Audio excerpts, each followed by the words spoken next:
qaama isaa hin dhiqatini ji'a tokko ji'a lama guutu jira. Akka keessanitti waggaa tokko kan taa'u jira. Qaama osoo hin dhiqatin jechuudha. Osoo ilkaan hin qulqulleeffatin jira. Nagaan siniif haa ta'u. Waa tokko sinitti himuuf akkam jirtu nagaa keessan nagaa kee eegalte waaqaa ta'u.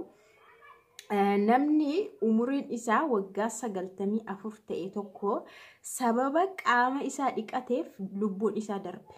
Sababa qaama isaa dhiqateef lubbuun isaa darbee sinin jedha. Egaa isin guyyaatti qaama keessan meeqa dhiqattu yookaan torbanitti qaama keessan meeqa dhiqattu? Ilkaan keessanoo yoom qulqulleeffattu? Guyyaatti meeqa qulqulleeffattu? Ilkaan guyyaatti 2 qulqulleeffatama. Akka seeraatti mitire ganamaa fi galgala qulqulleeffatamaa jedhama. Garuu torbanitti kan tokkoon qulqulleeffannes jira. Ji'attu kan hin qulqulleeffannes jira. Sirumayyuu immoo kan hin qulqulleeffannes jira jechuudha.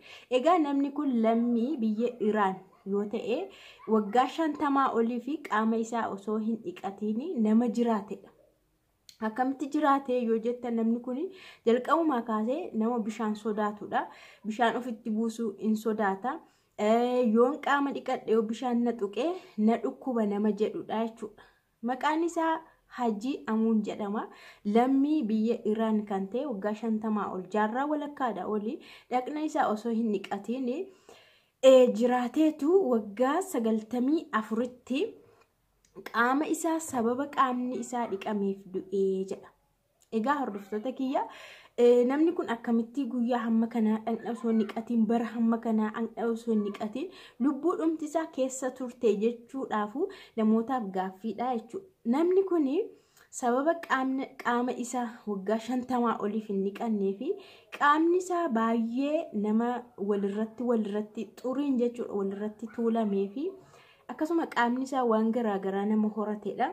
Nama qofaa isaa jiraatudha jechuudha. Namoonni naannawaa sana qaama isaa akka dhiqatu yeroo baay'een kadhatu, yeroo baay'ee dirqisiisanii dhiquudhaaf yaalu, yeroo baay'ee nyaata qulqulluu bishaan qulqulluu kennuufi sanuu nyaata qulqulluu bishaan qulqulluu yoo kennaniif immoo baay'ee aarachuudha. Namni kun uumama addaati namni kun jechuudha. Dabalataan sigaaraallee sigaaraa 4 sigaaraa 3 wal faana xuuxa namni kun jechuudha. Lammii biyya Iraan nama ta'e jechuudha. Nama dinqisiisa. Egaa namni kun akkamitti dhumarratti lubbuun isaa darba seetanii guyyaa tokko namoonni naannoo sana walii galanii dirqamumaadha qaama isaa akka dhiqatuuf yeroo isaan qaama isaa dhiqanii guyyoota muraasa booda namni kun hin du'e jechuudha. Maaliif seetan durattumayyuu namni kun bishaan sodaateera. Sodaan bishaanii keessa waan jiruuf bishaan waan qaama isaatti bu'eef du'e jechuudha. Egaa namni waan sodaatee isarratti raawwata jechuudha. Kanarraa wanti baratamu tokko waan tokko yoo ati sodaattee waa'ee waan sanaa sodaayyuu si keessa bule wanti sun sirratti raawwata jechuudha. Na dhukkuba laata jettee yoo ati sodaattee akka dhukkubsattu hin baratta taanaan immoo nan kufaa bakka sodaadheera baraneetta taanaan hin kufta. An akkasin ta'a bakka sodaadheera keessa kootti nan sodaadhe durumayyuu namni yeroo baay'ee yeroo waa tokko isaanirra ga'u durayyuu shakkeera akka waan kun irra ga'u durayyuu akka waan kana ta'u jedhama. Kanaaf nama tokko keessa shakkii yookaan sodaan jiraanna waan sun irratti ta'a. Kanaaf sagalee waaqayyoollee hin sodaatinaa. Maaliif beektu sodaannaa waan sun si keessatti akka sirratti ta'a waan ta'eef hin sodaatinaa yeroo baay'ee jedhamas ammas hin sodaatinaa. Kanaaf sinillee jechuudha waan kanarraa waan tokko akka barataniifidha. Fakkeenya kana kan sinii kaase namichi kun bara dheeraa sodaataa lakki na dhukkuba bishaan yoo qaama kootti bu'e na sodaadhaan bishaanii na dhukkubaatuma jedhu dirqamaan garuu namni kun dhiqamuu qaba jedhanii bakka fooliis baase namni kun osoo deemu osoo lubbuudhaan deemu osoo nyaatu dhuga garuu harka isaa qaama isaa irratti wanti biraayyuu ta'eera bakka gogaa kan biraayyuu biqileera. Egaa yeroo qaama isaa dhiqatu hin bulee namni kun hin du'e. Sodaan isaas du'aadha.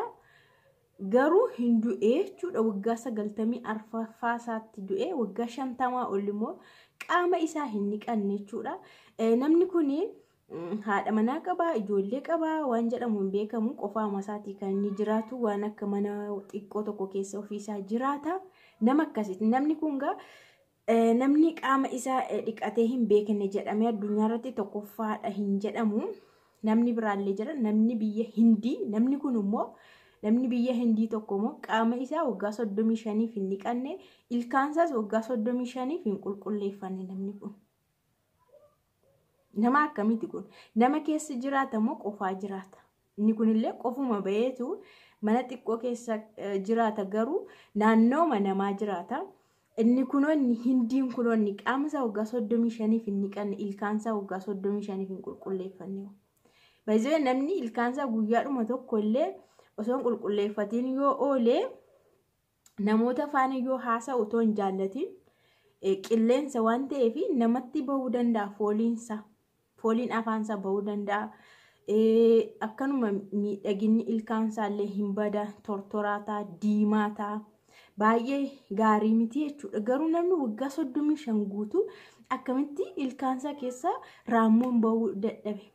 Yoo bahuu danda'a garuu odeeffannoo isaa guutumaadhaan hin barreeffamne malee nama akkasiiti nama waggaa 35 jedhameetu barraa'e malee yoo hin baafne ilkaan koo hin tortora yeroo muraasa keessatti tortora naannoo kanaan hin tortora yeroo keessa buqqa'u duubni isaa baay'ee caccabaa gurraacha raammoo kan qabu iyyuu jira jechuudha. Kanaafuu baay'ee nama dinqa uumamni nama tokko jechuudha. Isin garuu ilkaan keessan guyyaatti 2 qulqulleeffattu ganamaaf galgala. Qaama dhiqachuun illee dirqamadha toon jaallatin maaliif gubaansaa jira dafqi jira baay'ee of nama jibbisiisa waan ta'eef qaama dhiqachuun illee sirriitti jira isiniin jedha. Hin sodaatina isiniin jedha. Waan kamuu sodaannaa isinirratti akka raawwatu kun beekamaadha. Sodaattanii ennaa shakkitanii jennaanis isinirratti raawwata. Waa tokko yoo jalqabdan yoo hojjechuu barbaaddanis yoo deemuu barbaaddanis namni tokko akka kan keessan ta'u yoo barbaaddanis shakkii tokko malee sodaa tokko malee murteessitanii kunaan kootii kan kootettanii jala murtaniitti adeemtu taanaan kan keessan ta'a jechuudha. Garuu shakkiidhaan sodaadhaan deemtu taanaan kan keessanis hin ta'u sin jalaa fashalaa isinirratti ta'a jechuudha. Waan kamillee shakkii malee sodaa malee wanta raawwatamutu nama milkaa'a. Kanaafanii waa'ee namicha lammii Iraan kana waan manni sodaachaa bahe waan manni shakkaa turetu irratti ta'e lubbuunsaa darbe osoo jalqabuma sanallee namoonni dhiqanii ruqaama isaa ta'e hin beekamu garuu dhumarratti wanti nama dhibu riikardii kan isa cabsisiise immoo dhaqna isaa dhiqatee du'uunsa achumarraanii yeroo biraatiif hin dhiqamne achumaan akka inni awwaalamu isa taasisee isiniin jedha. Egaa odeeffannoo kana isinii fide yuutuubii kiyyaa fi warreen haarawaa taatanii subscribe gochuun mallattoo bilbilaa tuqamaatii kiyya taasisanii jaa viidiyoo kiyyallee like naa gochuun na deeggaran jaalalaan isin gaafadhaa turtii gaarii isiniif haa ta'u.